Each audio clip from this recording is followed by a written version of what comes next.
Bien, je ne sais pas si tout le monde est conscient de cette révolution sur le plan juridique qu'a représenté la soumission de l'agriculteur à la loi de l'entreprise. Parce qu'en fait, c'est tout simplement effectivement une révolution qui est tout à fait contraire à ce qui se pratiquait auparavant, où effectivement on distinguait classiquement le commerçant. Alors le commerçant, c'était celui-là. C'était le monsieur qui était, ou la madame qui était soumis au droit commercial avec un régime de preuve très souple, une application du droit de la faillite, des obligations comptables particulières, qui était soumis au tribunal de commerce, juridiction particulière, comme le tribunal du travail, où siègent d'une part des juristes, donc des juges professionnels, mais également des juges consulaires qui sont des juges venant du monde économique, ce sont des entrepreneurs, ce sont des banquiers, ce sont des assureurs, ce sont des comptables, ce sont des chefs d'entreprise. Et lorsque l'on va devant le tribunal, on allait devant le tribunal de commerce, on plaide devant 3 magistrats, un professionnel, un juriste professionnel et 2 entrepreneurs représentants et évidemment choisis en fonction de leurs compétences.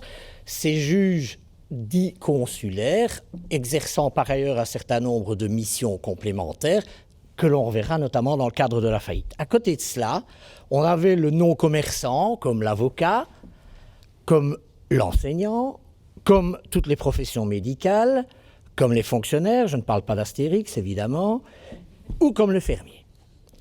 Alors, le non-commerçant, il est soumis aux règles du droit civil, au droit commun. Ces règles, notamment en matière de preuves, sont beaucoup plus strictes. Nécessité d'un écrit pour tout contrat de plus de 375 €. Formalité du double, lorsque l'on fait un contrat, ce contrat doit être rédigé en double et mentionner qu'il est rédigé en double. S'il y a un engagement financier, il faut la formalité du bon pour, écrit en toutes lettres et à la main, bien évidemment. Évidemment, pas d'application de la loi sur la faillite, mais cette situation, ce terme presque poétique qui s'appelle la déconfiture, qui en fait s'apparente, n'a jamais été déterminé, défini par la loi. Si vous lisez le Code civil dans toutes ses versions, vous n'y trouverez aucune définition de la déconfiture qui s'apparente en réalité à la situation de la galinette cendrée le jour de l'ouverture de la chasse. Puisqu'en fait, la déconfiture, c'est les huissiers qui se présentent au fur et à mesure de leur bon vouloir et surtout des mandats qu'ils ont reçus chez le débiteur. Et cette distinction a persisté depuis le Code civil, depuis le Code de commerce, jusque l'année passée. Cette distinction laissait quand même un certain nombre de zones d'ombre, parce qu'il faut bien reconnaître que l'agriculteur, on va parler essentiellement de l'agriculteur, mais l'entrepreneur, qu'il soit avocat, qu'il soit, au sens moderne, actuel évidemment, qu'il soit avocat, qu'il soit agriculteur, qu'il soit expert comptable, qu'il soit architecte, il émet des factures, il en reçoit, il les paye. Quand il ne les paye pas, certes, il se retrouvait devant le tribunal de première instance, mais on accordait une certaine valeur à la facture non contestée, alors que, dans la rigueur des principes, on aurait dû faire application stricte du Code civil, de l'article 1325, sauf erreur de ma part, la formalité du double, etc. On a petit à petit ouvert des brèches, on a permis aux personnes non commerçantes de créer des sociétés. On avait bien la société civile, mais on lui donnait on prenait des sociétés à forme commerciale en laissant l'objet civil. Et effectivement, cette distinction était particulièrement, étrange et devenait difficile à maintenir. Changement de paradigme au tournant du siècle. Ce ne sera plus le strict respect des contrats le strict respect des engagements et des obligations qui va être le principe premier, ce sera le respect de la personne. La situation du débiteur malheureux et de bonne foi prend le pas sur la situation du créancier qui doit légitimement attendre que son co-contractant respecte ses obligations. En 1997 est ainsi, dans le cadre de la réforme de la loi sur la faillite, inventée la notion d'excusabilité. En 1998, on crée le règlement collectif de dette à destination des non-commerçants. Suspension immédiate des poursuites et des exécutions forcées, désignation d'un médiateur. On peut envisager, au resco referens, c'est quelque chose qui était inimaginable auparavant, on peut imaginer un plan qui ne fera pas un apurement complet du passif, et surtout, ce qui est intéressant dans le cadre de la temporalité agricole qui est très particulière, on a le temps, et on a le temps donc de préparer quelque chose. Il n'était donc pas rare, il était même très fréquent, que les gens étant ce qu'ils sont, ne consultant leur avocat que lorsque non seulement l'huissier est passé une fois, 2 fois, 3 fois, 4 fois, ayant fixé jour de vente et ayant, sur les instances du débiteur, maintenu son jour de vente, il n'était donc pas rare que nous nous présentions avec une requête en règlement collectif de dette devant le tribunal du travail. Au départ, c'était même le juge de paix, devant le tribunal du travail, alors que la vente est fixée au surlendemain ou au surlendemain du surlendemain. Et que devait-on dire ? Écoutez, on a un débiteur qui est malheureux et de bonne foi, on aimerait bien trouver une solution, et on avait le temps de trouver cette solution. Et cette temporalité agricole qui est évidemment très particulière. Il y a un petit mois, à l'Assemblée générale du tribunal de l'entreprise, puisque c'est maintenant comme cela que ça s'appelle, de l'arrondissement de Liège, qui recouvre les 3 provinces, Liège, Namur et Luxembourg, Madame le président, ou Madame la présidente plutôt, de la Fédération wallonne de l'agriculture, est venue expliquer, et c'était très clair et très bien fait de sa part, est venu expliquer la temporalité agricole, qui est tout à fait originale. L'agriculteur, le céréalier, il ne touchera son revenu qu'au plus tôt dans 1 an. Le viandeux, lorsque la bête sera vendable, c'est au plus tôt dans 6 mois, dans 1 an, dans 2 ans, si c'est une jeune génisse. S'il veut faire développer son cheptel, ce sera dans 3 ans et demi. Le vendeur, le producteur laitier, c'est pas avant 2 ans et demi, 3 ans que le veau qui vient de naître. Alors c'est toujours, vu de l'extérieur, oui, mais les agriculteurs, c'est facile, ils regardent pousser l'herbe et les vaches grandissent toutes seules. Oui, il y a le travail, mais il y a surtout ce temps dont on n'est pas maître. Et l'avantage de cette procédure de règlement collectif de dette, c'est qu'elle a permis, dans un certain nombre de cas, de donner du temps. Parfois des abus, hein, Madame Leruse. Hein. Eh oui, on pense à un cas particulier, mais je ne vais pas le dire trop fort, parce que Madame le juge du tribunal du travail de Verviers est là. Et parfois, effectivement, il faut donner des coups de pied au derrière à la personne, mais c'est le cas de tous les débiteurs, parce qu'on est aussi dans cette question de mentalité particulière de l'agriculteur. L'agriculteur est souvent, est un héritier. C'est l'héritier d'une lignée. C'est un peu l'équivalent de ces vieilles familles nobles qui s'obstinent à rester dans le château, même si le château tombe en ruine. C'est au plaisir de Dieu, d'Ormesson, pour ceux qui aiment. C'est le problème de celui qui faillit, c'est justement qu'il est jugé par toute sa famille, ses frères et sœurs, mais il a aussi le sentiment, c'est la propriété de l'agriculture, il faut bien le reconnaître, il a le sentiment d'être jugé par tous ses ancêtres, un peu comme dans ces temples chinois où l'on honore les ancêtres. L'exploitation, c'est un peu ça. Et puis en 2018, il est arrivé, après s'en être pris à bien d'autres choses, avant de s'en prendre à plein d'autres choses, sans doute avec raison, mais peut-être avec moins de succès. Il n'est pas certain que dans 50 ans, on parlera du Code Gaines, alors qu'on parle toujours du Code Napoléon. Monsieur Gaines entre en scène et du passé fait table rase.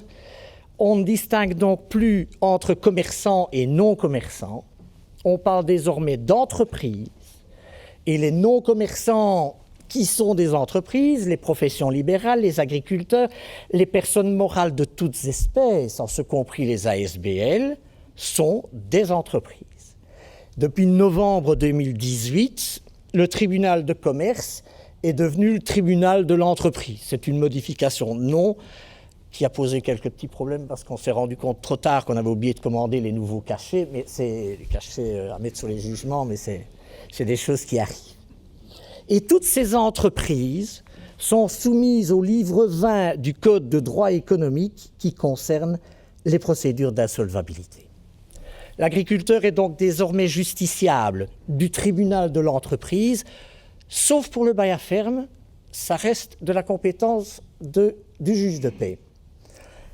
De cette procédure purement administrative dont on a très peu parlé dans le public, et pour cause puisqu'elle ne concerne que les entreprises.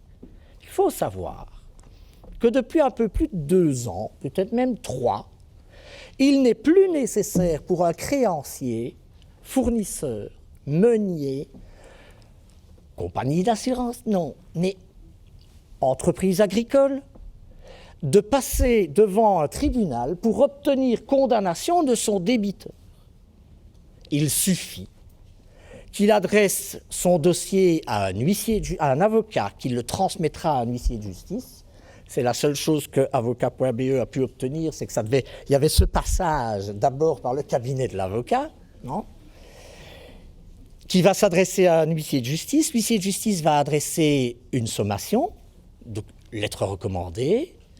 S'il n'a pas de réponse, va dresser un procès-verbal de non-contestation, va ensuite adresser ce dossier, facture, correspondance, à une autorité administrative dépendant du ministère de la Justice, ce n'est donc plus un tribunal, qui va délivrer un titre exécutoire, c'est-à-dire un cachet sur un document. Et avec ce document, l'huissier se présente chez le débiteur et saisit. Il n'y a donc plus, sauf si le créancier a une crainte, ou est peut-être un avocat un peu ancien modèle, il se dit, il y a peut-être un risque de contestation, je préfère avoir un jugement en bonne et due forme plutôt que d'avoir ce document administratif. Il n'est donc plus indispensable de passer devant un tribunal. Et le débiteur n'est donc plus convoqué au tribunal. C'est extrêmement important, je veux dire, dans la perception des choses. Un certain nombre de débiteurs, il faut bien le reconnaître, étaient habitués, avaient même parfois un peu organisé le fait que on retarde les paiements, il y en a un certain nombre de créances trop petites qui oublient, et un certain nombre d'autres, ils vont je vais quand même me faire convoquer devant le tribunal. Fini. Terminé. Et il n'y a pas que ça. Puisque, et ça c'est depuis l'année passée, puisque l'agriculteur est une entreprise, il est donc soumis à cette procédure administrative de récupération de créances non contestées. Il n'y a pas que ça. L'ONSS n'assigne plus devant le tribunal du travail. L'ONSS délivre, le terme est un peu bizarre, délivre une contrainte et l'huissier poursuit sur la base du seul document de l'ONSS. Vous direz, oui, d'accord, mais enfin, agriculture familiale, il n'y a pas encore trop souvent. Oui, mais la caisse d'assurance sociale, c'est la même chose. Les cotisations sociales d'indépendants ne passent plus nécessairement devant le tribunal. C'est évidemment un certain nombre de clignotants personnels auxquels le débiteur agriculteur pouvait avoir égard et qui attiraient son attention, qui n'existent plus. En difficulté financière, l'agriculteur pourra donc chercher une solution amiable avec ses créanciers. Pour cela, il faut qu'il réagisse vite et à temps. Avant, on attendait le tribunal, et c'était devant le tribunal qu'on allait demander des délais si on était vraiment, vraiment très, très serré. Maintenant, c'est terminé. Il va éventuellement pouvoir solliciter une procédure de réorganisation judiciaire, la fameuse PRJ dont nous allons parler. Il pourra faire aveu de faillite ou être cité en faillite par un créancier, par le parquet ou par un administrateur provisoire que le tribunal aurait éventuellement désigné. Et c'est évidemment dans ce cadre de situation difficulté financière qu'il va falloir être particulièrement soucieux, préoccupé, prudent et attentif. PRJ, procédure de réorganisation judiciaire.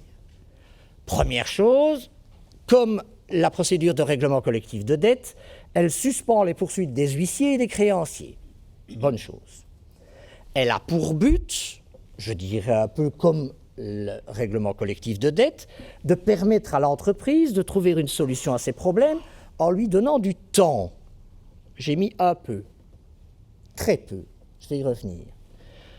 Le problème, par rapport à la situation de règlement collectif de dette, c'est que le règlement collectif de dette, il avait été pensé pour des non-commerçants, des gens, j'allais dire comme vous et moi, ben non, justement, pas comme vous et moi, des particuliers qui sont en situation de surendettement, qui n'ont pas de comptabilité, qui reçoivent des huissiers qui ne savent plus très bien si c'est une sommation, un commandement, une saisie ou autre chose, qui sont perdus là-dedans, on désignait un médiateur, le médiateur faisait le ménage, et voilà, non, nous sommes dans le cadre d'une entreprise. Et une entreprise, ça a des devoirs aux yeux de la loi.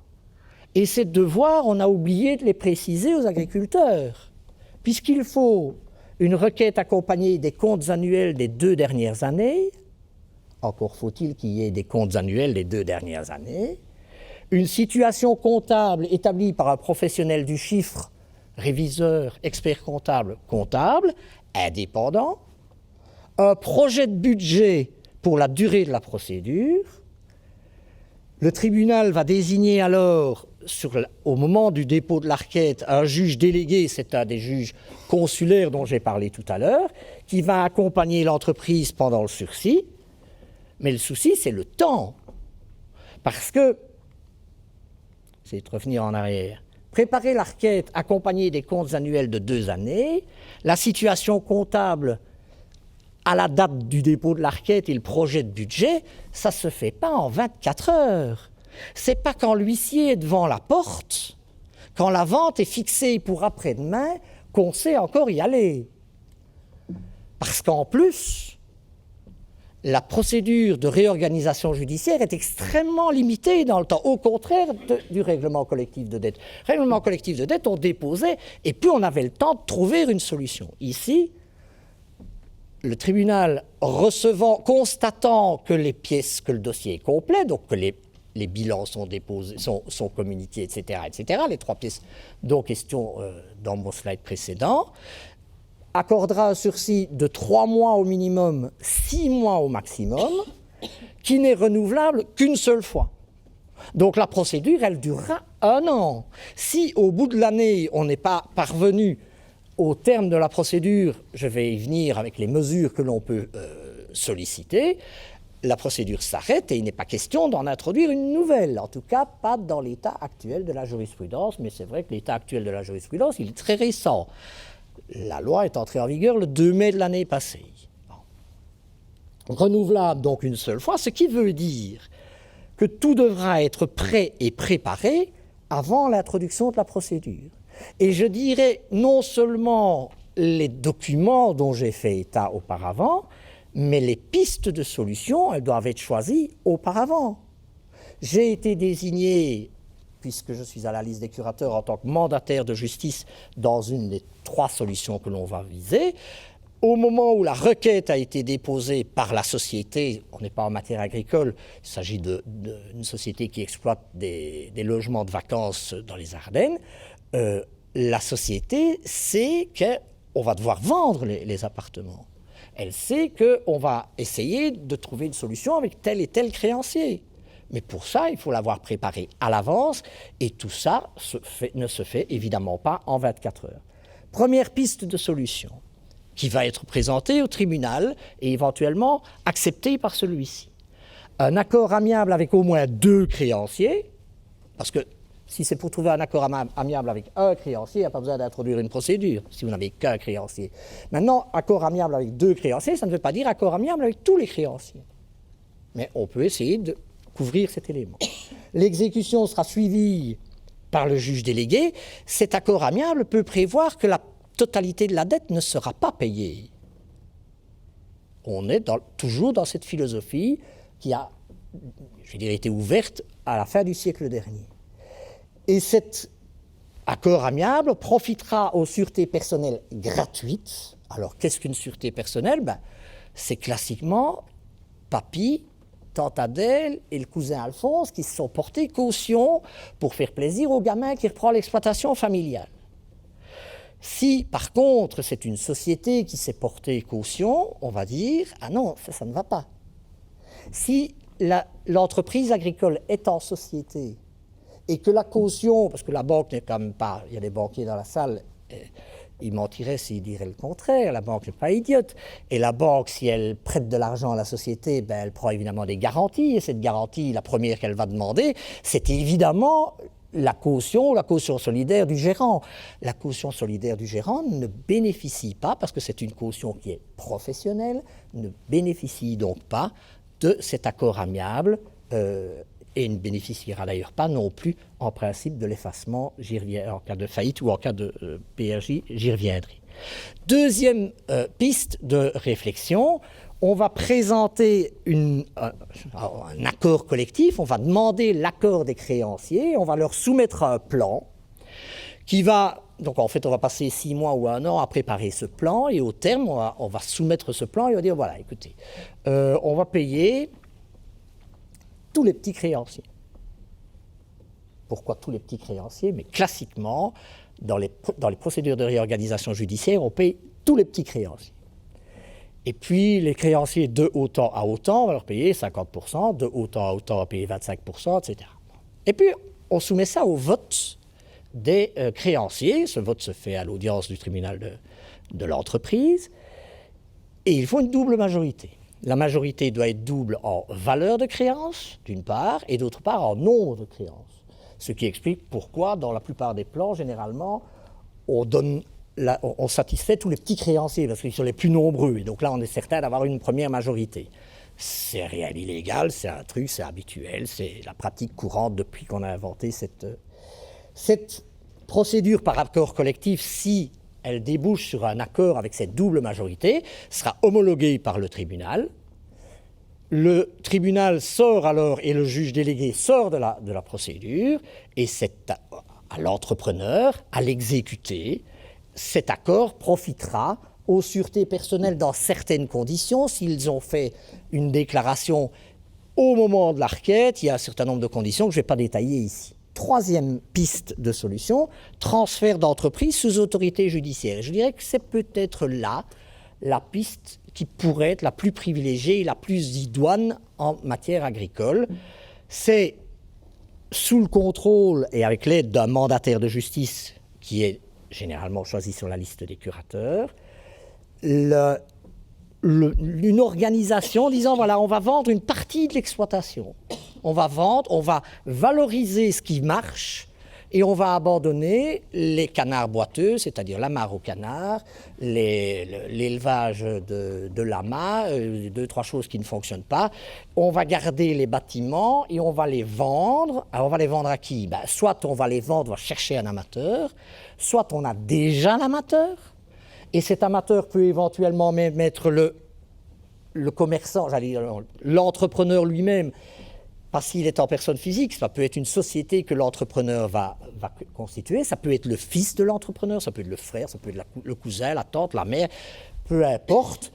Il est évident que dans ce cadre-là, le texte, la loi, le code de droit économique est extrêmement précis à cet égard-là, exige un certain nombre de garanties et oblige le mandataire de justice qui est désigné à effectuer un certain nombre de vérifications, à effectuer un certain nombre de démarches permettant de déterminer que il n'y avait pas d'autres meilleures solutions. dans le cas de nos logements de vacances, effectivement, le gérant de la société a une féroce envie d'acheter, sauf que moi, j'ai mis évidemment ce bâtiment en vente via le travail d'une agence immobilière que j'ai fait agréer par le tribunal, et on a des offres qui sont plus importantes. Si, par contre, on avait des offres moins importantes, moi, j'ai respecté effectivement les dispositions légales.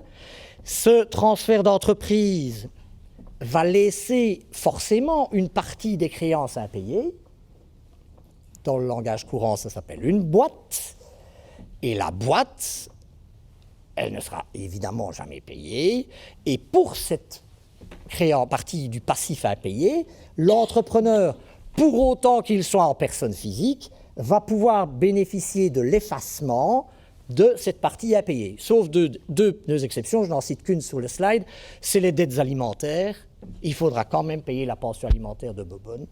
Et d'autre part, les conséquences de blessures qui auraient été infligées par l'entrepreneur, même de manière involontaire, par exemple dans le cadre d'un accident domestique. La faillite. Pas plus tard que ce matin, une dame me téléphone, elle est créancière dans une faillite, et elle me dit, écoutez, c'est quand même scandaleux, le failli, etc. Et moi, je suis allé voir sur son profil Facebook, et il est tout souriant sur son profil Facebook. Moi, je suis persuadé que c'est... oui, madame, vous savez, il a peut-être fait les photos avant la faillite. La faillite date du 1er avril, en plus. Bon. J'ai peut-être fait... Ah non, j'ai vérifié. C'est sûrement une faillite frauduleuse. Bon. Alors, pourquoi est-ce que je raconte ça? C'est parce qu'en fait, il y a une distinction entre l'esprit de la loi, ou l'idée du législateur, qui voit un débiteur malheureux, vraiment malheureux, qu'il faut aider, auquel il faut donner une seconde chance, auquel il faut éviter cette stigmatisation, ce pilori, et puis l'opinion générale. Et cette opinion générale, elle n'est pas que celle des créanciers, elle est celle également des entrepreneurs eux-mêmes. J'ai parlé tout à l'heure du successeur d'une lignée. L'idée d'être celui qui a fait faillite dans la lignée d'agriculteurs depuis Caïn, bon, au moins, c'est évidemment une tache sur le blason qui est, pour certains, indélébile. On s'y refait, vous savez, moi j'ai rencontré plein d'anciens faillis, même des anciens faillis qui ont refait faillite, et des anciens faillis qui ont refait faillite et refait faillite et refait faillite, mais chaque fois sous une autre structure, et finalement ils survivent, il n'y a pas vraiment de problème, on pourrait citer des noms. Donc, au plan légal, la faillite n'est plus ce mot qui répand la terreur. Il n'y a plus dans la loi cette connotation de faute, enfin presque pas. Le failli n'est plus un fautif, c'est un malheureux. On ne va donc plus l'excuser, et c'est pour ça qu'on a remplacé le mot excusabilité par le mot effacement. On va effacer ses dettes. Parce qu'excuser, ça voudrait dire qu'il a commis une faute. Donc, cette faillite est prononcée, je l'ai déjà dit, sur aveu de l'entrepreneur. Cet aveu ne se fait plus que de manière informatique, je le signale. Il n'est donc plus nécessaire d'aller au tribunal, au greffe du tribunal de l'entreprise. Tout se fait par informatique, et même si vous habitez au fin fond du plus petit hameau de Siepenaken, il suffit d'avoir un ordinateur et d'introduire toutes les données, et ça passe à Liège automatiquement, même de Siepenaken. Donc, sur aveu de l'entrepreneur, sur citation d'un créancier. Alors, pourquoi est-ce qu'un créancier va lancer citation en faillite? Tout simplement parce qu'il en a un peu assez, parce qu'on ne le paye pas, parce que l'huissier lui fait un rapport en disant « mais il n'y a rien à aller chercher ». Et il dit « moi, je ne suis quand même pas d'accord ». Et un certain nombre de créanciers sont prêts effectivement à dépenser 350 €, c'est le prix de la citation en faillite, selon les huissiers, pour citer son débiteur en faillite. Sur citation du parquet, alors quand est-ce que le parquet cite en faillite? Lorsque, par exemple, un entrepreneur ne répond à aucune convocation dans le cadre du service d'enquête commerciale, ce qu'on appelait le dépistage, et qu'effectivement il y a un certain nombre de craintes. Sur citation du mandataire de justice désigné par le tribunal, dans certaines situations tout à fait particulières. Alors, quelles sont les conditions de la faillite? C'est resté. Cessation permanente des paiements. Il ne suffit donc pas d'être un petit peu à court temporairement, non, il faut que la cessation soit permanente et que le crédit soit ébranlé, c'est-à-dire que, messieurs les banquiers, fini, le fournisseur refuse de livrer, sauf vous avez de l'argent pour me payer, non, ben au revoir, je ne vous livre pas d'aliments. J'ai vécu ça pour un de mes clients il n'y a pas longtemps, c'est pas drôle du tout. La faillite enlève au failli la gestion de son entreprise et la confie au curateur sous le contrôle du juge-commissaire. Le juge-commissaire, c'est un des juges consulaires dont j'ai parlé tout à l'heure, qui va assister le curateur, qui va lui donner un conseil, lui dire tiens ceci, tiens cela, ou qui va, auquel on va devoir demander son avis pour des ventes d'actifs, pour des transactions, etc., etc. Ce qui veut dire que le failli est déchargé de cette gestion de son entreprise. Quand j'ai expliqué à ma grande sœur, qui trayait les vaches pendant que moi j'étudiais, quand même 17 ans de plus que moi, que je risquais d'être un jour curateur à la faillite d'une ferme, et je lui ai expliqué, elle m'a dit « Ah, ça va être drôle, tu vas aller traire les vaches. » Je crains pour les vaches, je ne crois pas que je vais y arriver. Mais enfin, bon, théoriquement, d'où problème. Parce que la faillite de l'agriculteur est cette situation très particulière, où, et je pense qu'elle est quasiment unique, où on travaille sur du vivant. Oh bon, la céréale, elle poussera, d'accord, mais la vache, il faut la nourrir. Les cochons aussi. Service de remplacement agricole. J'en ai parlé avec la présidente de la Fédération Wallonne à Bastogne il y a un petit mois, et c'est vrai, il faudra quand même trouver une solution.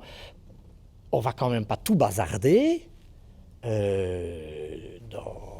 dans des refuges, des choses comme ça. Il va falloir trouver des solutions.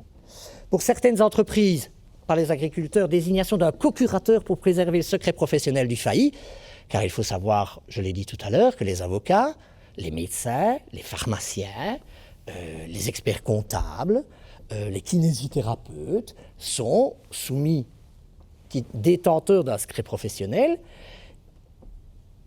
Et il n'est évidemment pas question que le curateur d'une pharmacie, va me dire ça n'arrive jamais, si ça arrive, c'est arrivé déjà auparavant, le curateur d'une pharmacie aille vérifier les attestations de soins, les prescriptions médicales, pour savoir si on a bien, c'est une concordance de stock, de pas.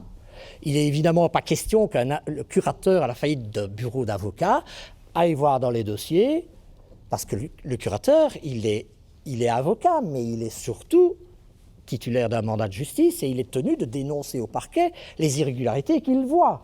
Si un curateur ouvre un dossier de son confrère en faillite et voit que le gars auquel on réclame des sommes importantes pour le fisc écrit à son avocat, bah oui je les dois mais je ne veux pas les payer, il devrait alors à ce moment-là effectivement le remettre au parquet. Bon. On désigne donc à ce moment-là un co-curateur, je n'ai pas encore vu comment ça fonctionne, qui sera le gardien de ce secret professionnel. Le curateur peut parfois poursuivre l'exploitation. C'est même assez fréquent pour un certain nombre d'entreprises. On poursuit l'exploitation. Pourquoi la poursuit-on? Pour terminer des chantiers, pour valoriser et garder le personnel dans un certain nombre de cas et pouvoir valoriser l'entreprise que l'on va pouvoir vendre au meilleur prix. C'est quelque chose qu'on devra effectivement parfois envisager dans le cadre d'exploitation agricole.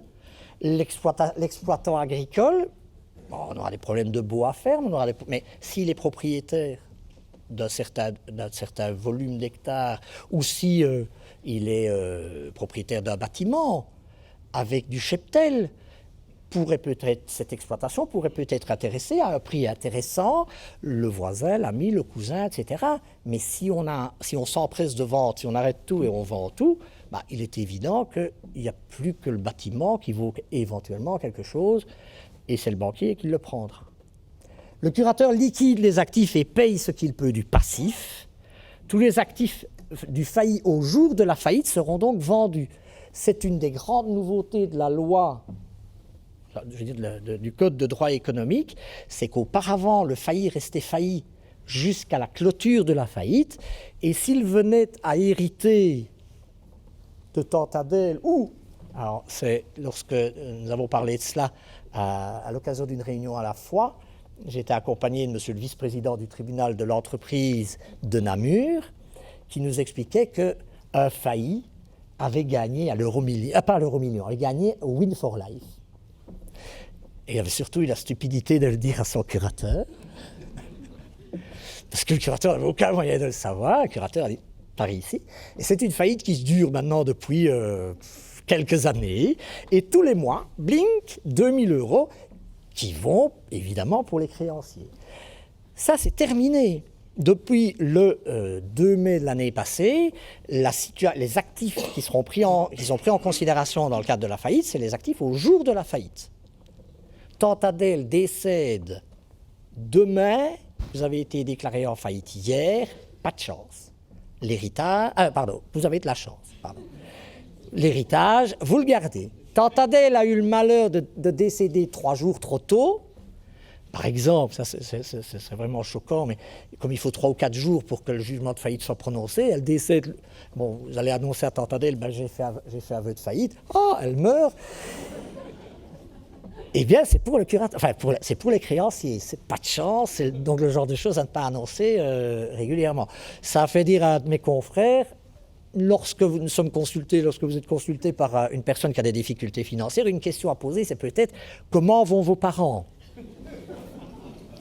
C'est pas idiot, hein, parce que il faut bien se rendre compte, on est évidemment ici en personne physique, mais le curateur, il vend tout. C'est-à-dire qu'on vend la maison, ça veut dire qu'on vend tous les objets de luxe, un tableau, on ne vend plus, on peut être rassuré, on ne vend plus la chambre à coucher, ça ne vaut rien. On ne vend plus le mobilier de salon, sauf si on tombe sur la table Louis XIII unique, etc.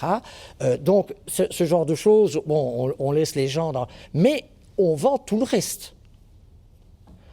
Il y a 40 ans, un curateur arrivait pour la descente de faillite et demandait au monsieur, donnez-moi votre alliance.